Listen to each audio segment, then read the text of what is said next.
अस्सलाम वालेकुम। सेठी से सवाल के साथ मैं हूँ सैयद आयशा नाज और मेरे साथ मौजूद हैं नजम सेठी साहब। अस्सलाम वालेकुम। नजम सेठी साहब, मईशत को लेकर बड़ी नाजुक सूरत हाल है। अच्छा, हाँ, क्योंकि अब इशारे कहते हैं और इशारिये कहते हैं। अच्छा, वो यूँ कि जून में बजट हमने पेश करना है और बजट से पहले ज़ाहिर है IMF ने अपनी बहुत सी शराइत पूरी करने को कहा है कि पार्लियामान से आप उनकी मंजूरी दस्ती लें और जून में वो वाला बजट पेश करें जो आपको रिकमेंड किया गया। लेकिन जून में विफाक का बजट आने से पहले KP का बजट आ जाता है और ये शायद हिस्ट्री में ही, तो आप बताएंगे, पहली बार हुआ है कि सूबा अपना बजट अपने ओन पे पेश कर रहा है और उसके अदादो शुमार क्या है, वो किस हद तक पूरे कर सकते हैं, ये आपसे एक और ज़िमनी सवाल होगा। लेकिन मीनवाइल जो SIFC है, कल उसका एक इजलास तलब किया गया। हैरत अंगेज़ तौर पर उसमें अली अमीन गंडापुर साहब को पहले मदऊ नहीं किया गया था, जिसको लेकर तोपें जो हैं वो विफाक पर SIFC पर बरसती रहीं KP से। लेकिन फिर यकदम ये ख़बर आई कि गवर्नर KP फैसल करीम कुंडी साहब के कहने पर वज़ीर आला KP को मदऊ कर लिया गया है और वो जाएंगे। लेकिन SIFC की परफॉर्मेंस को लेकर एक रिपोर्ट आती है कल। एक सीनियर सहाफ़ी शहबाज राना साहब, वो ये कहते हैं कि सरमायाकारी 50 साल की कम तरीन सतह पर आ गई। हालांकि ये वन विंडो ऑपरेशन इससे कहा जा रहा था और आर्मी चीफ ने अपनी एक मीटिंग में बताया भी था कि कितनी इन्वेस्टमेंट आ सकती है। तो सबसे पहले अफादियत SIFC की, क्योंकि इसको लेकर पाकिस्तान तहरीक इंसाफ के सोशल मीडिया अकाउंट से ऐसी बमबारी की जा रही है डायरेक्ट, जैसे ये गैर आईनी इकदाम है। मुझे आपसे ये जानना है कि एक साल के दौरान जो जो वादे किए गए या अहदाफ मुकर्रर किए गए SIFC की जानिब से, वो सारे आपके ख्याल में हासिल हो गए या मईशत में SIFC का किरदार का तयन हो सका? जी बिल्कुल सही सवाल है, क्योंकि आज की जो रिपोर्ट आई है जी कि फॉरेन के total investment as a proportion of GDP जी, वो 50 साल का रिकॉर्ड तोड़ दिया उसने जी 13% GDP का हिस्सा जी पे आई है। 1973 में बड़े एक्स्ट्रॉर्डनरी सर्कमस्टांसेस थे। भुट्टो साहब आ चुके थे, मुल्क आधा हो चुका था और सोशलिस्ट एजेंडे के साथ आए थे और बहुत सी नेशनलाइजेशंस शुरू हो गई थी। तो वो ज़माना ऐसा था कि सरमायादारी को बिल्कुल उसके ख़िलाफ़ गवर्नमेंट पॉलिसी थी और इरादा भुट्टो साहब का ये था कि जो भी सरमायादारी होनी है वो स्टेट सेक्टर में होगी और जो प्राइवेट सेक्टर उसको ख़त्म किया जाएगा। अच्छा, सरमायादाराना निज़ाम के ख़िलाफ़ थे और सरमायाकारी के मामलात को देख रहे थे? क्योंकि सरमायादाराना निज़ाम को तो कोई नहीं ख़त्म कर सकता। अच्छा, मगर ये था कि नेशनलाइजेशन जो है वो सोशलिस्ट प्रोग्राम होता है। उसके अंदर जो इंडस्ट्री है, बड़ी इंडस्ट्री स्पेशली, वो स्टेट सेक्टर में होती है और जो भी कैपिटल एक्यूमुलेशन होती है उस सेक्टर में होती है। मगर क्योंकि उस वक्त प्राइवेट सेक्टर को बिल्कुल साइडलाइन कर दिया गया था, तो प्राइवेट सेक्टर की इन्वेस्टमेंट बिल्कुल ख़त्म हो चुकी थी और फॉरेन का इन्वेस्टमेंट भी बंद हो चुकी थी, because foreign investment private sector में आती है। तो इसलिए वो तो एक्स्ट्रॉर्डनरी सर्कमस्टांसेस थे। आज अगर वहाँ हम पहुँच गए हैं तो इसका ये मतलब है आज भी बड़े एक्स्ट्रॉर्डनरी सर्कमस्टांसेस हैं और हमें मायूस होना चाहिए कि हम यहाँ आ गए हैं, बिकॉज आज उल्टा हो रहा है।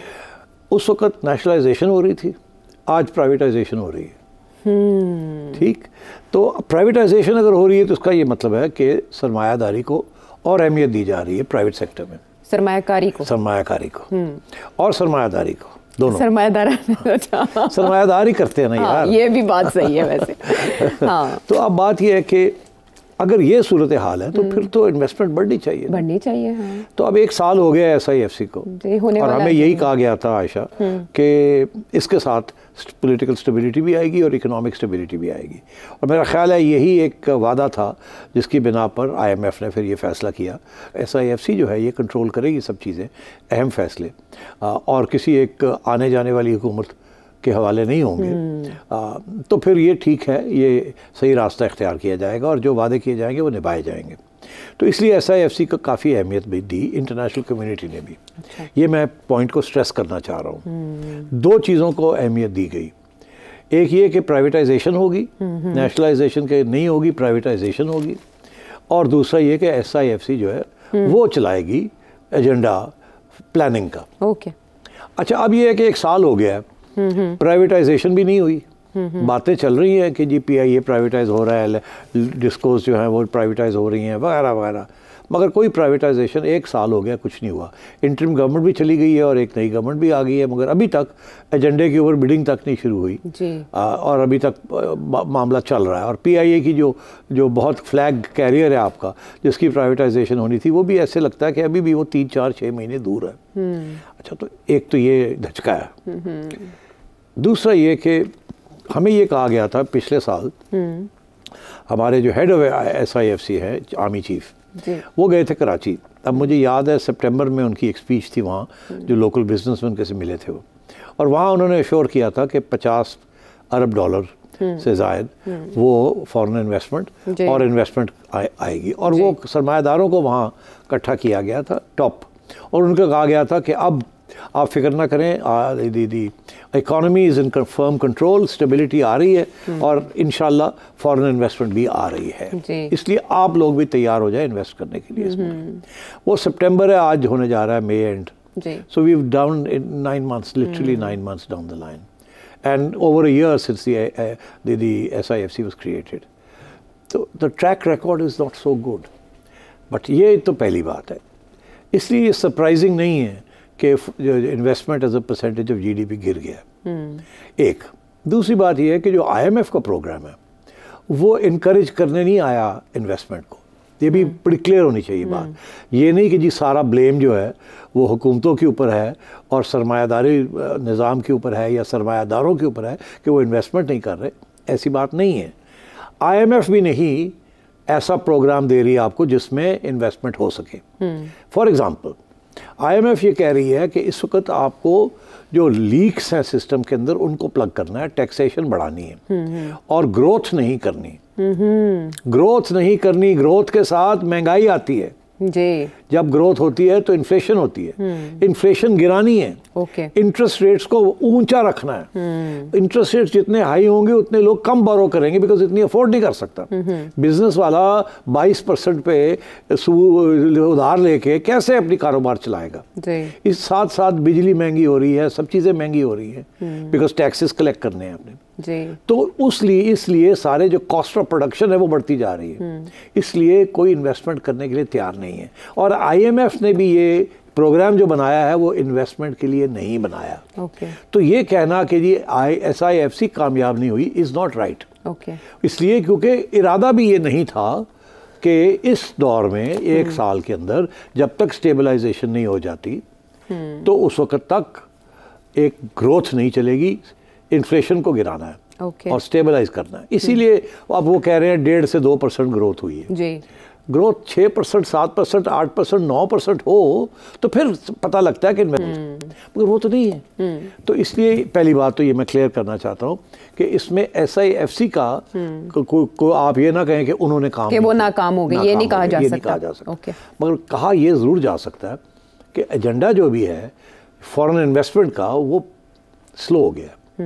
प्राइवेटाइजेशन उस स्पीड पे नहीं चली जितनी होनी चाहिए थी। अच्छा, अगर प्राइवेटाइज हो जाता PIA आज तक तो पैसे आने शुरू हो जाते, खसारे कम होने शुरू हो जाते, शायद वो जो ग्रोथ एजेंडा पे आपने वापस जाना है वो शायद चल पड़ता। अच्छा, फवाद साहब जाते हुए कह गए थे 98% काम हो चुका है प्राइवेटाइजेशन का, तो वो अभी तक उसमें रुकावट क्या? हाँ, वो विल डिस्कस दैट। वो नहीं बड़ी रुकावटें। तो अब बात आई कि जी फॉरेन इन्वेस्टमेंट क्यों नहीं आई? हमें ये कहा गया था कि सऊदी अरेबिया से इतने पैसे आ रहे हैं, दुबई से इतने पैसे आ रहे हैं जी, कहा गया था जी। अभी वज़ीर आज़म भी तो वादा लेकर आए।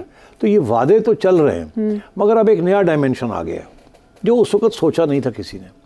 वो क्या है नया डायमेंशन? क्या वो नया डायमेंशन ये है कि इकोनॉमिक स्टेबिलिटी तो आपने कंट्रोल कर ली IMF के साथ मिलके, मगर पॉलिटिकल स्टेबिलिटी नहीं हो रही। ये फैसला ये हुआ था कि हाइब्रिड रेजीम ये पॉलिटिकल स्टेबिलिटी ले आएगी। जाहिर है क्योंकि SIFC वाले ही तो इंचार्ज है ना इसके भी। तो उनका ये ख्याल था कि हम अब जो करना है हमने कर लेंगे, पॉलिटिकल स्टेबिलिटी भी आ जाएगी। अब पॉलिटिकल क्योंकि इलेक्शन हो गई जी जी जी, अब उन्होंने कहा जी इलेक्शन हो गई, पॉलिटिकल स्टेबिलिटी आ जाएगी। मगर हुआ ये कि पॉलिटिकल स्टेबिलिटी नहीं आई, जिसकी वजह से वो जो इकोनॉमिक प्रोग्राम है वो अब ख़तरे में पड़ गया है। बिकॉज IMF का ये एजेंडा था कि हम आपको पैसे दे देते क्योंकि आपने हमें कहा पॉलिटिकल स्टेबिलिटी आप ला रहे हैं, ठीक है, गुड, आप लाएं पॉलिटिकल स्टेबिलिटी, हम पैसे दे रहे हैं आपको, ठीक है, ग्रोथ नहीं होगी, स्टेबलाइजेशन होगी। आपने वो तो कर लिया मगर पॉलिटिकल स्टेबिलिटी नहीं आई, और दिन ब दिन ऐसे लग रहा है कि और पॉलिटिकल इंस्टेबिलिटी बढ़ रही है यहाँ। अब मैं आऊँगा उसके ऊपर, तो अभी मत पूछिएगा कुछ मुझे, let me finish this train of thought. आपने ऐसे करना शुरू कर दिया। Mic is all yours. Mic, leave it with me. Okay, I know you're dying to say something. So many things. Let me finish. But I know that you will answer ultimately. I'll answer your question. तो अब बात ये है कि SIFC जो है has to bring in the money. Privatization has to take off. Political stability has to return. ये एक comprehensive agenda है। अगर political stability नहीं आएगी तो foreign investment नहीं आएगी, foreign investment नहीं आएगी, growth नहीं होगी, growth नहीं होगी, IMF और टफ हो जाएगा।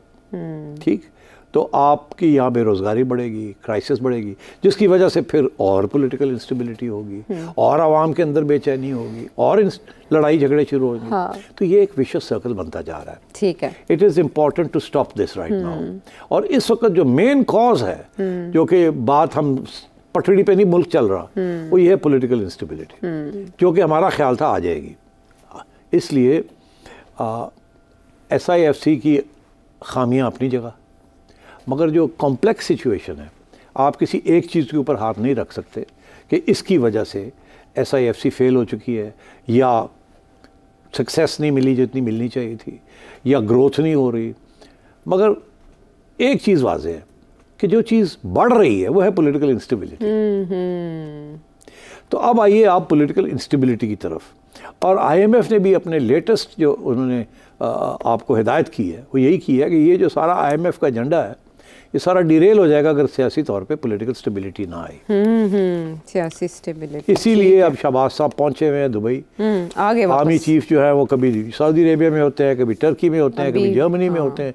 वो सबको यही एक्सप्लेन करने गए हैं कि we are going to be a stable country and the instability नहीं होगी वहाँ। ठीक है। तो अब मगर हकीकत ग्राउंड सिचुएशन ये है कि इस वक्त वही जो मैंने कल कहा था कि एक तरफ इरेजिस्टिबल फोर्स है, दूसरी तरफ इमूवेबल ऑब्जेक्ट है। इरेजिस्टिबल फोर्स आगे बढ़ रही है और अब एक ऐसा क्लैश नज़र आ रहा है जो कि बहुत ख़तरनाक हो सकता है कौम के लिए, मुल्क के लिए।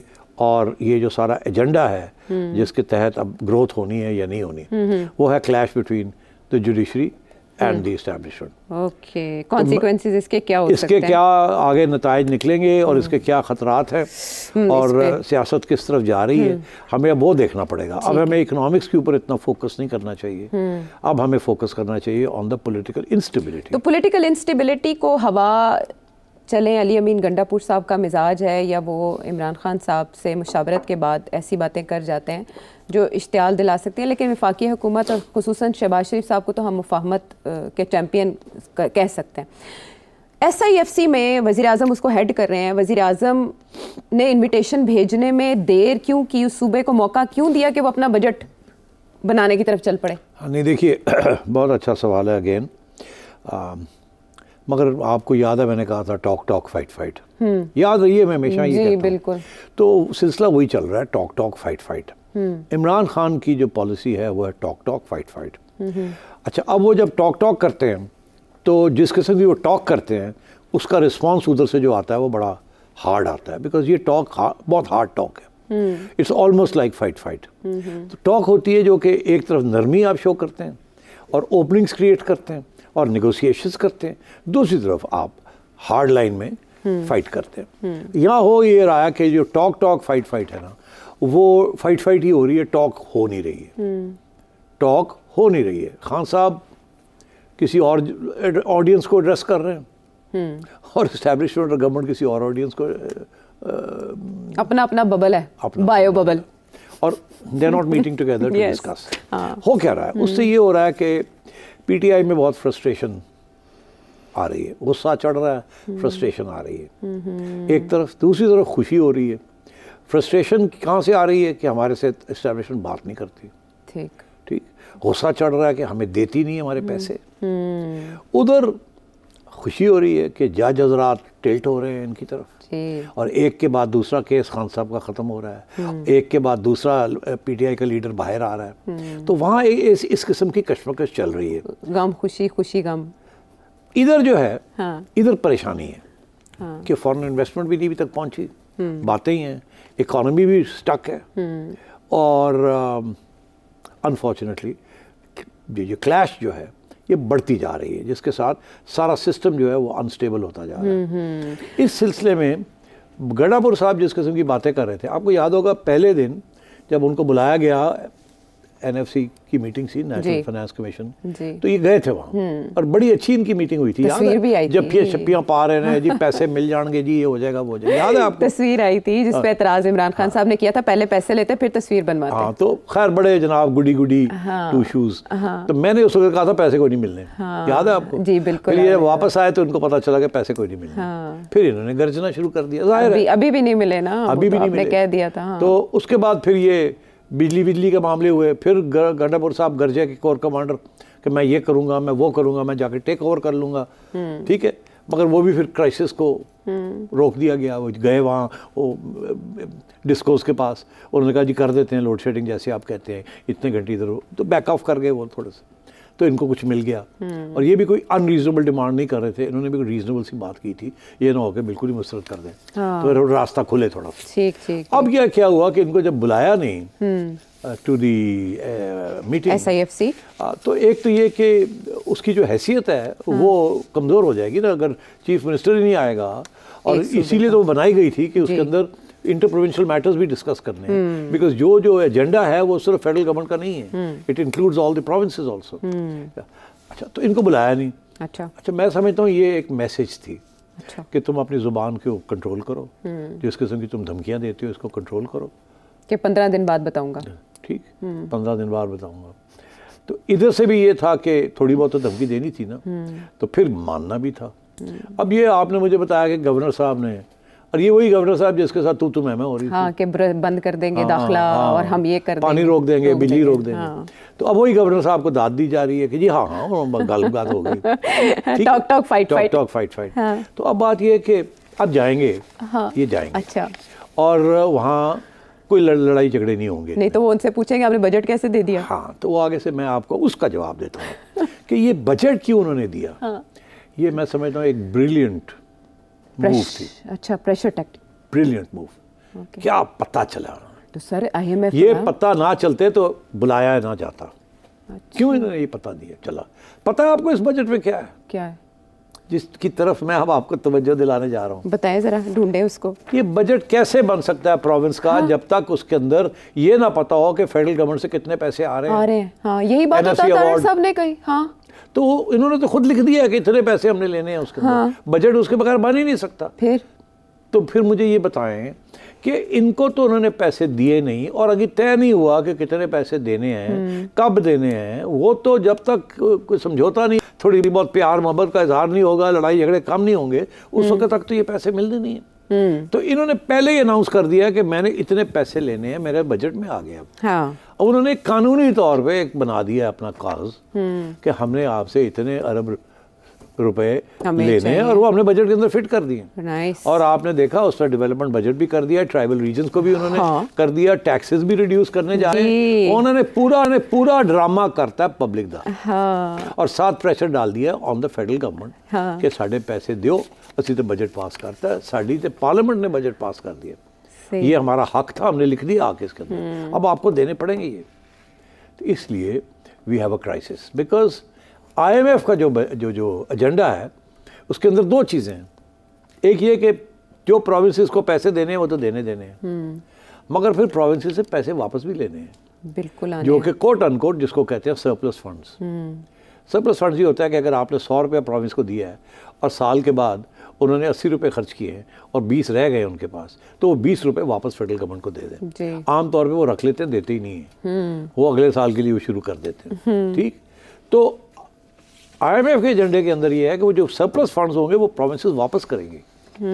एक ये, दूसरा ये भी होता है आशा कि कुछ पैसे होते हैं वो प्रोविंसेस और इदारे छुपा के रखते हैं, वो बैंक अकाउंट्स में छुपा के रखते हैं, बताते ही नहीं है कि कितने हमारे पास रह गए हैं। अच्छा। IMF ने ये कहा कि एक कंसोलिडेटेड फंड होना चाहिए, जितने पैसे जून में रह जाते हैं वो एक फंड में आ जाएं। ठीक है, किसी ने प्राइवेट अपने इंस्टीट्यूशन के अदारे के अंदर वो पैसे नहीं रखने 30 जून, वो एक फेडरल एक कंसोलिडेटेड फंड के अंदर सारे प्रोविंसेस के पैसे आ जाएं, फिर उनको पता चल जाता है कितने पैसे सरप्लस पड़े हुए हैं, ठक करके और खींच लेते हैं। अच्छा, अपना IMF का agenda tax targets, deficit targets, खसारा, सबको फिट करने के लिए वो पैसे खींचते। पहले ये पता ही नहीं चलता था। कुछ फौज के इदारे थे, कुछ जजेस के इदारे थे, कुछ ब्यूरोक्रेसी के इदारे थे, कुछ गवर्नमेंट के अपने इदारे थे। लीकेजेस थी वहाँ नहीं लीकेजेस थी, वहाँ पैसे पड़े हुए थे और वो रहते हैं वहाँ, ताते ही नहीं है कि हमारे पास इतने पैसे हैं। तो फिर बाद में उनको क्या करते हैं? वो खर्च कर देते हैं अगले साल। तो हर साल कुछ कैरी फॉरवर्ड रखते हैं, ताकि यार कल तनख्वाह पैसे ना आए तो तनख्वाह कितने देंगे। ये ब्यूरोक्रेसी का पुराना है स्टाइल कि पीछे रखो कोई पैसे, कल कोई मसला बन गया साढ़े तनख्वाह देना ना बंद हो जान। अच्छा, तो वो कोई 15-20% पीछे रख लेते हैं। अब फेडरल गवर्नमेंट और IMF ये कह रहे हैं इधर ले आओ ना, जरा हवाले करो। तो पहले तो पता ही नहीं चलता है कितने हूँ वो कहते हैं कानून पास करता है कंसोलिडेटेड फंड में डालें। तो मैं समझ रहा हूँ इस किस्म के इश्यूज चल रहे हैं। गंडा साहब ने जो किया काम कि अपना बजट अनाउंस कर दिया, उस पर डाल दिया है कि इतने पैसे हमें आएंगे वहाँ से। और दूसरा जो धमकी दी उन्होंने, वो तो लोगों ने नोट ही नहीं किया। क्या उन्होंने कहा? जी हम अपनी रॉयल्टीज जो है वो बढ़ा रहे हैं, जो पानी बिजली वहाँ से बनती है, just like the case of Balochistan. Balochistan is different, but वहाँ से पानी, वहाँ से बिजली, वो कह रहे हैं बटन हमारे पास है बिजली का। यहाँ रॉयल्टीज मिलती हैं, जैसे सिंध को रॉयल्टीज मिलती हैं और गैस इन सिंध। तो इन्होंने अपनी रॉयल्टीज का रेट जो है बढ़ा दिया है। अब पहले अगर इनको X% मिलता था फेडरल गवर्नमेंट से, जितनी पानी या बिजली लेते थे KP से, ठीक, तो अब उसको उन्होंने बढ़ा दिया, खुद ही यूनिलैटरली बढ़ा दिया रॉयल्टी का रेट। अच्छा, तो इसका ये मतलब है कि और वो पैसे मांग रहे हैं फेडरल गवर्नमेंट से, over and above the national finance commission award. वो रॉयल्टीज भी ज़्यादा मांग रहे हैं। यूनिलैटरली ये फैसला कर दिया, एक किस्म का unilateral declaration of in economic terms. वो कह रहे हैं जी ये साढ़े पैसे ने, ये साड़ी अमानत है, ये साढ़े असासे ने, कहते असं इन्ने पैसे लवांगे, इस तो घट नहीं लवांगे, दियो सानू। हालांकि ये सारा federal government under the constitution, federal government और प्रोविंशियल गवर्नमेंट मिलकर फैसले करते हैं, मगर इन्होंने यूनिलैटरली ये फैसले कर दिए तो कि हमें इतने पैसे मिलेंगे फेडरल गवर्नमेंट से ऑन NFC अवार्ड, इतने पैसे हम रॉयल्टी से लेंगे, पहले इतने थे अब इतने लेंगे। बजट तो इस बेसिस के ऊपर बनाया उन्होंने, तो क्या जो भी तय नहीं हुआ इन्होंने बजट बना दिए। तो आपकी प्रेडिक्शन क्या है इस मामले को लेकर कि दोबारा बजट देना पड़ सकता है वो, या वो इसी पर अमल करेंगे? नहीं देखें, वो तो अब उन्होंने बजट तो दे दिया ना, इट्स लीगल डॉक्यूमेंट। अच्छा, तो पास हो गया पार्लियामेंट में। अब वो जाएंगे कहेंगे जी हमने तो पास कर दिया, हमें दें। तो ये फेडरल गवर्नमेंट क्या करेगी? तो फेडरल गवर्नमेंट कहेगी नहीं हम नहीं दे सकते, फिर तो वो कहेंगे हमने तो पास कर दिया। तो फिर ये लड़ाई झगड़े चलेंगे, because the money is suppose to come over the whole next 12 months। तो ये फिर मामला चलेगा, कुछ आएंगे कुछ नहीं आएंगे, लड़ाई झगड़े चलेंगे। फेडरल गवर्नमेंट कभी भी नहीं मानेगी इनका जो बजट के अंदर वो पैसे जो इन्होंने लिखे हैं कि हमें मिलेंगे, फेडरल गवर्नमेंट नहीं मानेगी, IMF नहीं मानेगा, तो ये लड़ाई झगड़े चलेंगे। तो मगर ये इट वाज जैसे कहते हैं अच्छा पता चला from his point of view, ठीक है कि जी हम पहुंचे वहाँ, जाके वहाँ लड़ेगा ये। तो ये बताएं कि कोई ऑब्जर्वेशन या कोई डायरेक्शन IMF की तरफ से आ सकती है इस बजट के बाद के पीके? नहीं, IMF का तो बड़ा सीधी सी बात है, हमने तो फेडरल गवर्नमेंट के साथ मुखाखा की है, अब डील करो। चलो ठीक है डील करो। सो ये है, देखिए बाद में मैं आपको बता दूं, सिंध वाले भी नहीं मानेंगे बात। किस पे? फेडरल गवर्नमेंट की। अच्छा, सिंध वाले भी नहीं मानेंगे, ना प्राइवेटाइजेशन मानेंगे, ना NFC अवार्ड की बात मानेंगे, ना सरप्लस फंड्स की बात मानेंगे, सिंध भी नहीं मानेंगे। हाँ तो सही है ना, जो प्रोग्राम तो ये आगे बड़ी मसले, नाजुक सूरत हाल और पेचीदा भी, और उसकी कड़ियाँ क्या क्या हैं, जो क्लैश या कोलिजन की बात हो रही है और जिसको बैरिस्टर गौहर ने क्लैश ऑफ द टाइटन्स बोला, उसकी सिचुएशन क्या सूरत इख्तियार कर सकती है, बात करेंगे एक ब्रेक के बाद।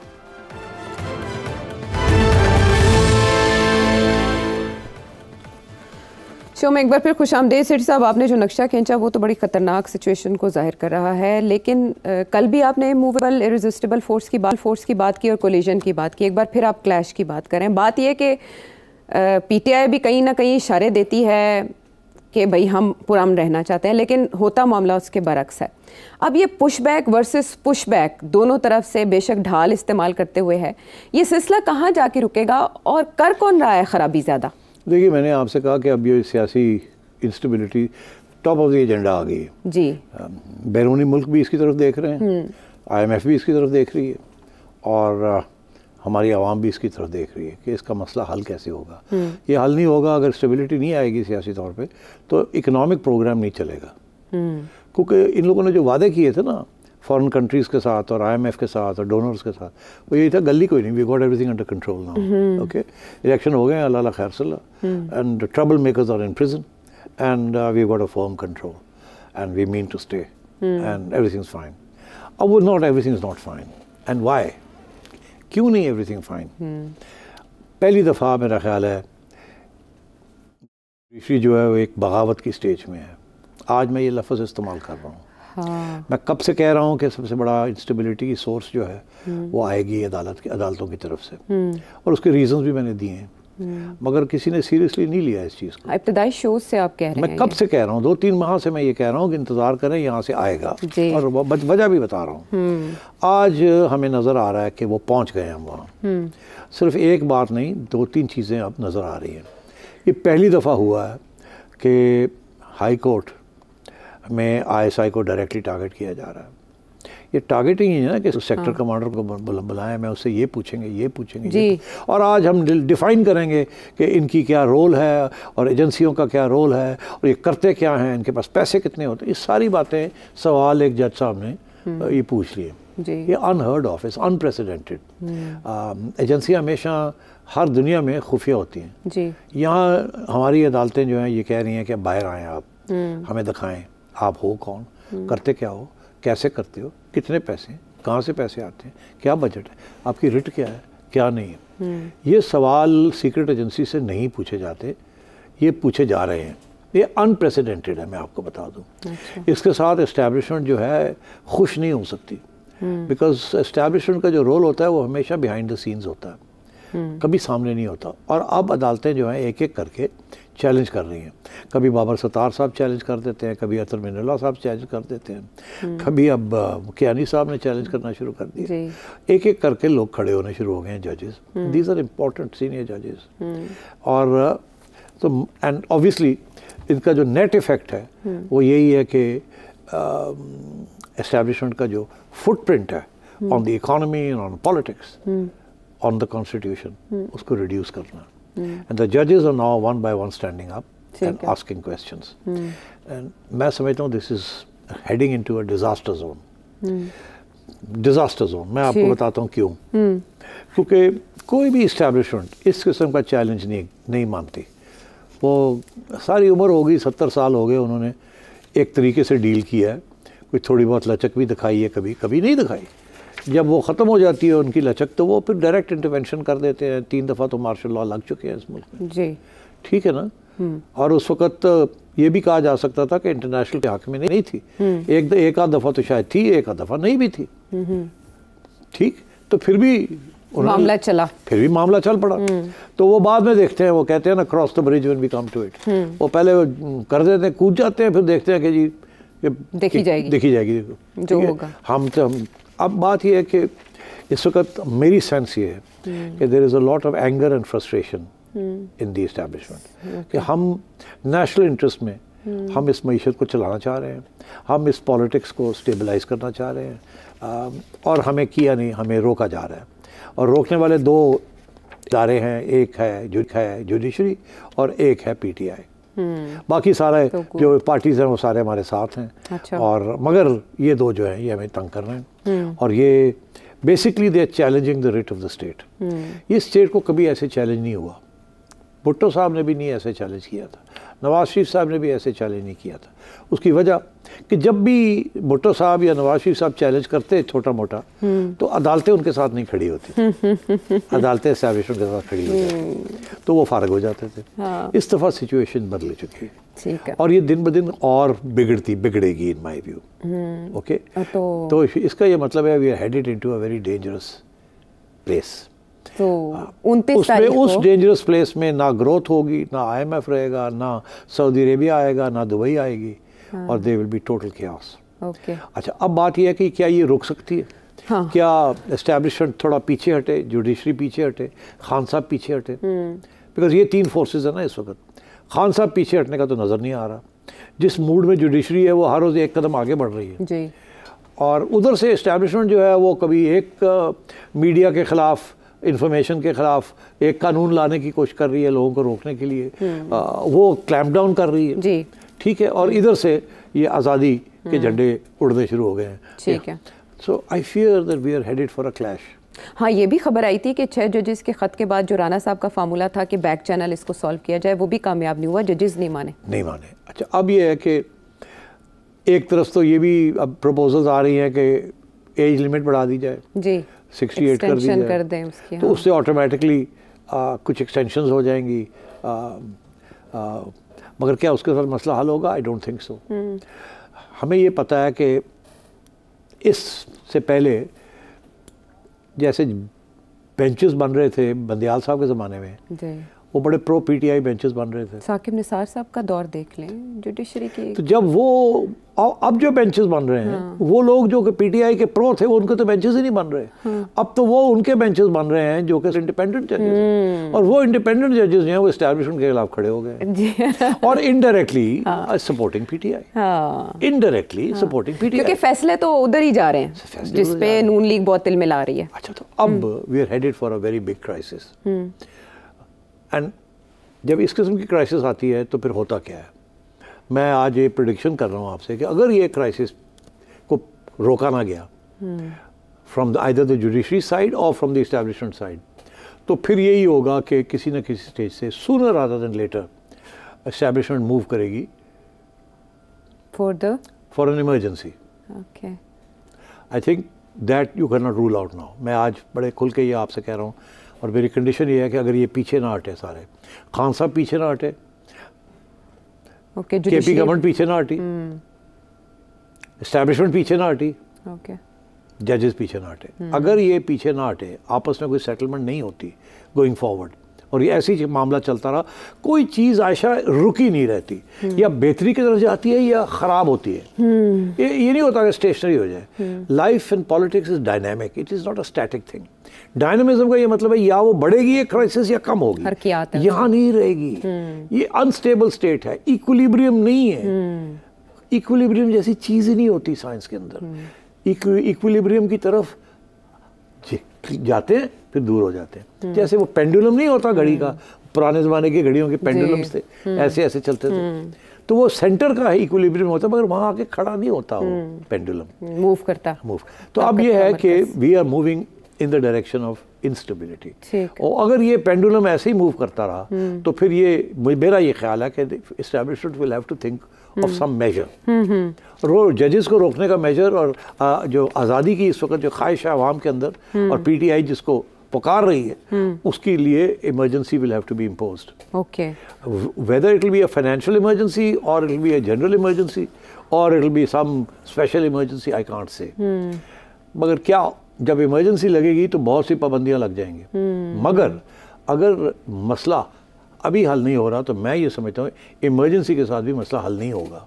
क्यों? क्योंकि जुडिशरी की आज़ादी के ऊपर पाबंदी, इवन इन इमरजेंसी कुछ पावर्स उनके रह जाते हैं मगर कुछ नहीं रहते, मगर फिर भी उनके पास ये हक होता है to strike it down. Musharraf की इमरजेंसी को स्ट्राइक डाउन कर दिया था ना, जी बिल्कुल। तो emergencies can also be struck down by the judiciary. तो फिर मसला तो हल ना हुआ। अच्छा, तो मसला फिर हल कैसे होगा? पर तो एक ही सूरत होती है जहाँ जुडिशरी को फारग कर दिया जाता है। पर जलते सबको फारिग कर दिया जाता है, मतलब जुडिशरी को फारग किया जाता है ना, कानून अपने हाथ में ले लिया जाता है। ठीक है, और वो कानून कोई और कानून होता है, वो कॉन्स्टिट्यूशनल कानून नहीं होता, एक्स्ट्रा कॉन्स्टिट्यूशनल कानून होता है। ठीक है, प्रोविजनल कॉन्स्टिट्यूशनल ऑर्डर होता है वो। ठीक है, तो मैं ये समझ रहा हूँ कि अगर हमारे स्टेक होल्डर्स, जिसमें मैं एस्टैब्लिशमेंट की लीडरशिप, जिसमें मैं पीटीआई की लीडरशिप और जिसमें मैं जुडिशरी की लीडरशिप, मैं ये मेरा आज का एनालिसिस है कि अगर ये नहीं सुधरेंगे, अगर इसी तरीके के साथ तीनों इदारे जो हैं ऐसे ही चलेंगे, तो फिर we are headed for that other thing that I have talked about. Okay, but उसका क्या होगा वो बाद में किसी वक्त देखी जाएगी, वो आपने कहा ना ब्रिज।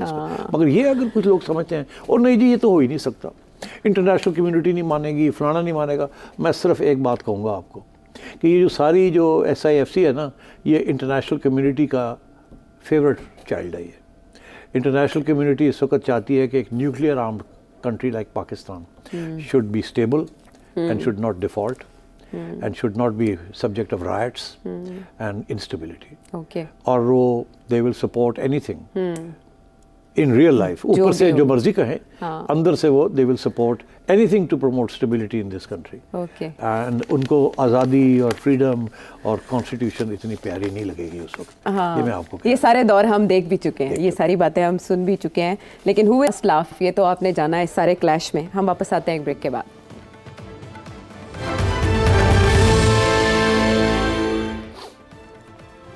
और अब सेठी साहब से आपके सवाल। अली कराची से क्या जानना चाहते हैं? हमारा जो पासपोर्ट है वो दुनिया के टॉप 10 वर्स्ट पासपोर्ट में से एक है और वो चौथे नंबर पर है इस वक्त। उम्मीद यही की जा रही है जो नेक्स्ट जो रैंकिंग आएगी उसमें 1 या 2 में से किसी एक नंबर पर होंगे। और शुमाली कोरिया जैसा मुल्क का जो पासपोर्ट है वो हमसे बहुत बेहतर है इस वक्त। जो कुछ हम मजीद इस मुल्क के साथ कर रहे हैं या करते जा रहे हैं, मजीद हम जाना कहाँ चाहते हैं और हमारा लास्ट स्टॉप क्या है, आपको क्या नज़र आ रहा है? जी मेहरबानी, थोड़ी सी तारीख।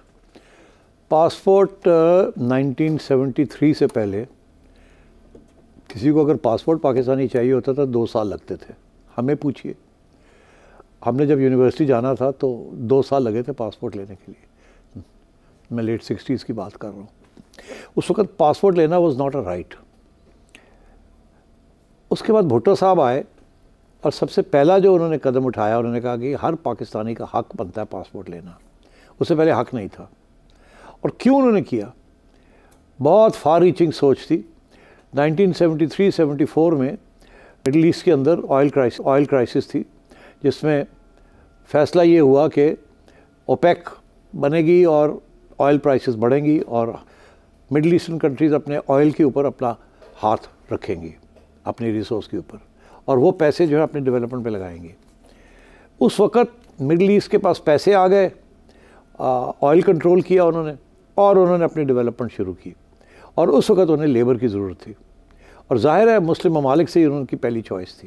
And so Pakistan was one of the first few countries, Pakistan, Bangladesh और आपको पता है इंडिया के अंदर भी बहुत मुसलमान हैं।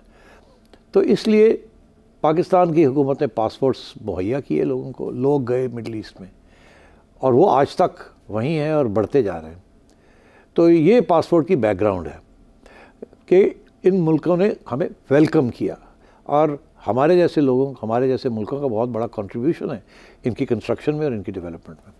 आप तो और भी किस्म की कंट्रीब्यूशन हमारे कर रहे हैं, अमीर लोग जाके वहाँ प्रॉपर्टीज़ खरीद रहे हैं। मगर आज जो पासपोर्ट की सिचुएशन है वो ये है कि over the years Pakistan has lost respect amongst the comity of Nations.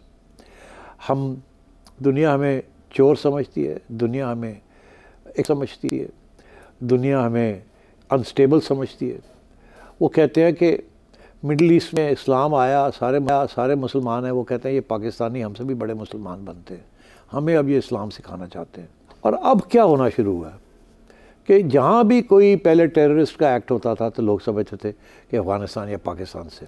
कोई नहीं ये कहता था कि किसी और मुल्क से। कोई मलेशियन का तो नाम नहीं आता था, टर्किश का तो नाम नहीं आता था, सीरियन का अब आना शुरू हुआ है, उस वक्त तो नहीं आता था। सारे जो एक्सट्रीमिज़म थी वो हमारे जैसे मुल्कों से आ रही थी। Blasphemy laws, honour killings, Hudood ordinances, ये सारी चीज़ें यहाँ शुरू हुई। तो ये created a very bad impression in the West. फिर हमारे लोग जब वहाँ जाते हैं तो पुरानी जनरेशन जो है वो अभी भी ये सारा कल्चर साथ लेके जाते हैं। उस वक़्त एक बहुत बड़ी डिबेट चली थी फ्रांस के अंदर और यूके के अंदर कि जो इमिग्रेंट्स आते हैं क्या वो गेटोआइज होने चाहिए, अपने अपने इलाके बनाने चाहिए जहाँ उनका कल्चर और उनका सियासत वहाँ चले, या ये कि उन्हें एसिमिलेट होना चाहिए, इंटीग्रेट होना चाहिए इनटू द कल्चर जहाँ वो गए। कि वहाँ अगर आप यूके में गए हैं तो आप ब्रिटिश सिटीज़न बने, हमारा ब्रिटेन का जो कल्चर है अपना मज़हब रखें, मगर जो सेकुलर कल्चर है वहाँ का, जो लिबरलिज़म है वहाँ की, उसको इख्तियार करें, वो अपना बनाएं। मगर नहीं, हमने क्या किया कि हमने गेटोज़ बना लिए। एक शहर में गए, उस शहर में सारे पहुँच गए, वहाँ अपने अपने बना लिए और वहाँ यहाँ की जो प्रैक्टिसेस थी कल्चर की वो वहाँ साथ ले गए और वहाँ आप एक आइसोलेटेड ग्रुप बन गए। कितने पाकिस्तानी हैं यूके के अंदर जो जिनके दोस्त यार जो है वो गोरे ब्रिटिश हैं? बहुत कम। पाकिस्तानी आपस में ही मिलते हैं। Indians on the other hand या बांग्लादेशीज़, वो ज़रूरी नहीं कि वो आपस में मिलते हैं, वो गोरों से भी मिलते हैं, फ्रांसीसी से भी मिलते हैं, सबसे मिलते हैं, सबके साथ यारी दोस्ती है। हमारे यहाँ ये है कि हम we end up in ghettos, cultural ghettos. और फिर ये कि हमारी जो ऑनर प्रैक्टिसेस हैं वो भी हम वहाँ साथ ले जाते हैं। इसीलिए वहाँ से ज़बरदस्ती शादियाँ करवाते हैं, और नहीं करवाते तो बच्चियों को उठा के पाकिस्तान ले आते हैं, यहाँ ज़बरदस्ती शादी करा देते हैं और वो ब्रिटिश सिटीजन्स होती हैं। इस किस्म के कितने केसेस। सो हमने अपने ऊपर सारा वक्त कुल्हाड़ी मारते रहते हैं अपने पाँव के ऊपर। अब लेटेस्ट ये हुआ कि हम जिस मुल्क में जाते हैं वहाँ हम अपनी सियासत भी साथ लेके जा रहे हैं, पाकिस्तान की सियासत वहाँ ले जा रहे हैं। यूके में आप चले जाएं, पुलिस तंग आई हुई है, नाक दम किया हुआ है पाकिस्तानियों ने, वहाँ अपनी सियासत वहाँ ले गए हैं। नेबरहुड जो है वहाँ कीमतें गिर गई हैं प्रॉपर्टीज़ की, जहाँ पाकिस्तानी लीडर्स की प्रॉपर्टीज़ हैं, जहाँ जिसके बाहर हर रोज़ एहतजाज होता है, गाली गलोच होती है और पुलिस को वहाँ पहरे देने पड़ते हैं। और कोई कम्युनिटी ऐसी बात नहीं करती, ये हम करते हैं। दुबई के अंदर आप सियासत, वहाँ सियासी रैलीज आपने शुरू कर दी और उन्होंने आपको वार्न किया है कि यहाँ नहीं चलेगा, हम नहीं इजाज़त देते, आप फिर भी वही करते हैं। आप अपनी सियासत, अपनी कल्चर, अपना मज़हब साथ ले जाते हैं, मगर वहाँ का जो सियासत है या जो मज़हब है या कल्चर है उसको नहीं अपनाते, जिसकी वजह से एक क्लैश बन जाती है। उनको इनसिक्योरिटी फील होती है आपसे। इंडियन से नहीं होती, श्रीलंकन से नहीं होती, बांग्लादेशी से नहीं होती, इथोपियन से नहीं होती, अफ्रीकन से नहीं होती, आपसे होती है। तो इसलिए आपके पासपोर्ट की अहमियत दिन ब दिन गिरती जा रही है। मुझे वो दिन याद है कि जब मेरे पास ग्रीन पासपोर्ट था, मैं स्टूडेंट बन के जब गया तो मुझे कहीं कभी वीज़े की ज़रूरत नहीं थी। मैं उठता था, फ्रांस चला जाता था, मैं उठता था, बेल्जियम चला जाता था, ऐसे वो पासपोर्ट ऐसे खुलता था, ऐसे मोहर लगती थी, अंदर चले जाते। अब ये होता है कि वो 10 दफ़ा फिंगर प्रिंटिंग लेते हैं, कभी ये करते हैं, कभी वो करते हैं, 100 सवाल पूछते हैं। हालांकि मेरे पासपोर्ट के अंदर 40-50 साल के वीज़े लगे हुए, वो फिर भी पूछते हैं कि तुम कौन हो, कहाँ से आए हो, क्या करने आए हो, तो ये हमारी अपनी ये खुशफहमियाँ समझें या अपना हमारी एक पर्सनालिटी है हमारी कौम की, जिसकी वजह से हमने डिस्क्रेडिट कर दिया, अपना किया धरा है, अपना किया। तो इसको अंडू करने का यही मुझे सूरत नजर अच्छी निजात की जाए और उस दौर में वापस जाया जाए जब वीज़ा फ्री फिर सकते थे। अच्छा महताब कासिम साहब, क्विकली क्या जानना चाहते हैं? आपको कभी मैंने किसी दूसरे शो में as a guest, as a speaker नहीं देखा, इसकी कोई स्पेसिफिक रीज़न है या चिड़िया ने मना किया हो आपको? देखिए, पहली बात तो ये है कि समा ने मुझे मना किया हुआ है कि आप किसी और चैनल पे जाके अपना तबसरा या तज्जिया नहीं देंगे, हम एक्सक्लूसिव रखना चाहते हैं। तो ये तो मुझे बात समझ भी आती है कि अगर मैंने कहीं और जाके बात करनी है तो फिर यहाँ मैं क्या बात करूँगा। दूसरी बात ये, मुझे कभी शौक़ ही नहीं था कि अपने आप को ओवर प्रोजेक्शन देनी। बड़े लोग बीपर मांगते हैं, कुछ जिसकी कोई ख़ास अहमियत नहीं होती, मगर मैं फिर भी इनकार कर देता हूँ। अब मैं नहीं समझता कि एंकर्स को अपने शो के अलावा भी हर जगह पे लपक के कूद के वहाँ पहुँच जाना चाहिए और हर जगह पे बैठ के तबसरे करने चाहिए। अपने आप को प्रोजेक्ट इतना नहीं करने की ज़रूरत। आप जहाँ भी बैठते हैं काफ़ी है, 3 दिन आना, 4 दिन आना, ये भी ज़्यादा है। दुनिया में कभी भी ऐसे नहीं है कि जी एक एंकर जो है 6-6 दिन 4-4 दिन बैठे हुए। मैं तो मर के 3 दिन बैठता हूँ, उसके बाद तो मुझे समझ नहीं आती कि मैंने कहना क्या है। इसलिए I am not in favour of over projection and जो भी मेरा तज्जिया है मैं आपके सामने इन्हीं दिनों पे करना चाहूँगा।